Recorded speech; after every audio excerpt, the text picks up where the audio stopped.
भुट्टो साहिब जी सियासत ऐं बेनज़ीर भुट्टो साहिबा जी सियासत में छा फ़र्क़ु हुयो, छा चवणु चाहींदो? आउं ॿुधणु चाहियां थो तव्हांजे लफ़्ज़नि खे। सर, आइडियाज़ में त को फ़र्क़ु न आहे। ऐं हा, हिकिड़ी शइ आहे त जॾहिं बि दौरु ईंदो आहे माण्हुनि जी तब्दीली ईंदी आहे, सम्झो था न। भुट्टे साहिब जे ज़माने में हिकिड़ा माण्हू हुया, वरी जॾहिं बेनज़ीर साहिब जो दौरु आयो त उनजी औलाद हुई सियासत में। इहा तब्दीली त ज़रूरु हुई ऐं उन सां गॾोगॾु दौरनि जे लिहाज़ खां ईंदड़ जिदत माण्हुनि जे ज़हननि ते असरअंदाज़ थींदी आहे। सही आहे, लेकिन आइडियालॉजीज़ में कंहिं क़िस्म जो फ़र्क़ु कोन हुयो। जेका कमिटमेंट अवाम सां भुट्टे साहिब जी हुई, उहा ई कमिटमेंट अवाम सां मोहतरमा बेनज़ीर भुट्टो जी। सही। जेकॾहिं भुट्टे साहिब चयो त मां पाकिस्तान जे अवाम जे लाइ पंहिंजी जान बि ॾेई छॾींदुसि, पंहिंजा बचा बि क़ुर्बान कंदुसि, उहो ई कमिटमेंट आइडियालॉजी बेनज़ीर साहिबा जी हुई। नज़रिया जे लिहाज़ खां त कंहिं क़िस्म जो फ़र्क़ु न हो, लेकिन ईंदड़ जेका जनरेशन आहे उन जे लिहाज़ खां थोरी घणी तब्दीली हुई।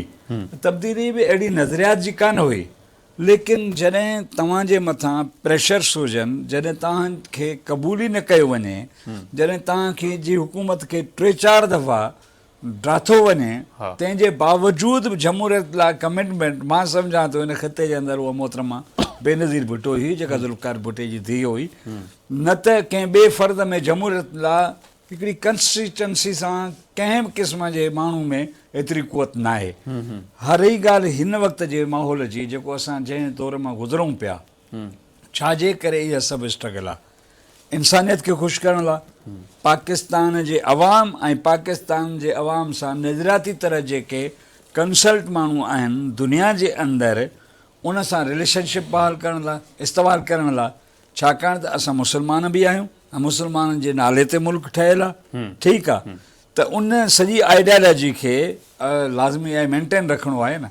उन में जेकॾहिं असां ॾिसूं था त वरी बि हिन वक़्तु बि किथे बिलावल भुट्टो ज़रदारी जी पॉलिसी, ख़ारजा पॉलिसी कमु थी अचे तव्हांखे, त किथे वरी आसिफ़ ज़रदारी जी जेका मफ़ाहिमती सियासत आहे कमु थी अचे।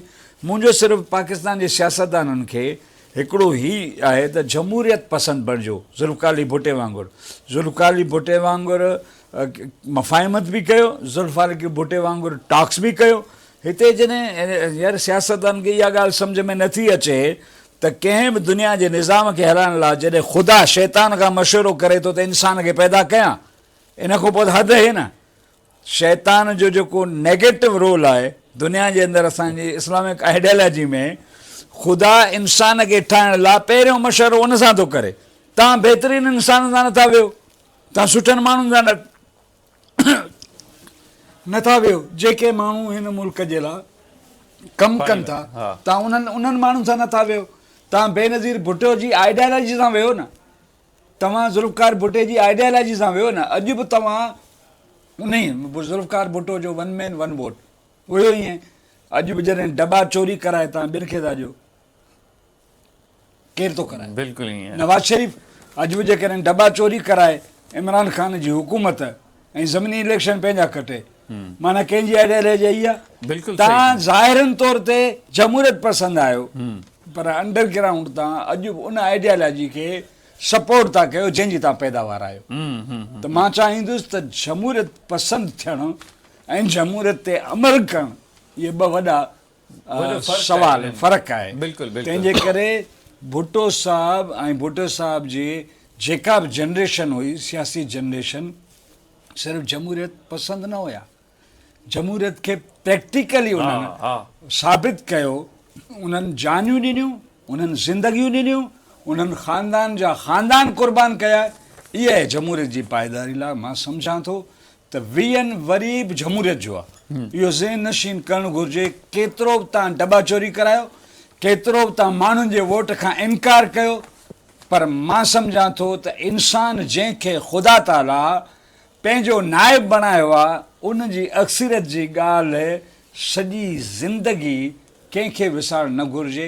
उहा 1400 साल अॻु में बि अक्सरियत जी ॻाल्हि हलंदड़ हुई, 1400 सालनि बाद बि हलंदड़ हूंदी। पर मां त हीउ चवंदुमि त शहीद ज़ुल्फ़िकार अली भुट्टो अॼु जेकॾहिं ईरान जे अली खामनाई खे क़तल करे इसराइल ही थो चवे त मां ख़ैबर जो बदिलो कयो आहे, त मां सम्झां थो ज़ुल्फ़िकार अली भुट्टे जंहिं पाकिस्तान खे एटमी क़ुवत बणाए हितां जे मुसलमाननि खे एतिरी ताक़त ॾिनी आहे जो मां सम्झां थो हिन सदी में त न, पर 1400 साल खां पोइ शायदि अमेरिका ऐं इहे जेके शाउनिस्ट कंट्रीज़ आहिनि इन ॻाल्हि ते पछताइनि त यार असां सां 1400 साल अॻु में ज़ुल्फ़िकार भुट्टे अहिड़ो कमु कयो जो मुस्लिम दुनिया खे हुन ताक़तवर बणाए छॾियो। पर अफ़सोस आहे त साइकालॉजी ज़ुल्फ़िकार भुट्टे जी जेका हिन दुनिया खे मज़बूत करण जी हुई, मां सम्झां थो त अॼु ईरान जी जेका पॉलिसी आहे, जेका भुट्टे साहिबु 74 में समिट कॉन्फ्रेंस कराई हुई, अॼु ईरान उन पॉलिसी ते हली रहियो आहे जो अॼु ईरान सॼी मुस्लिम दुनिया खे गॾे करण लाइ आइडियालॉजी ॾिनी आहे ऐं उनखे गॾु करण लाइ कोशिशि पियो करे।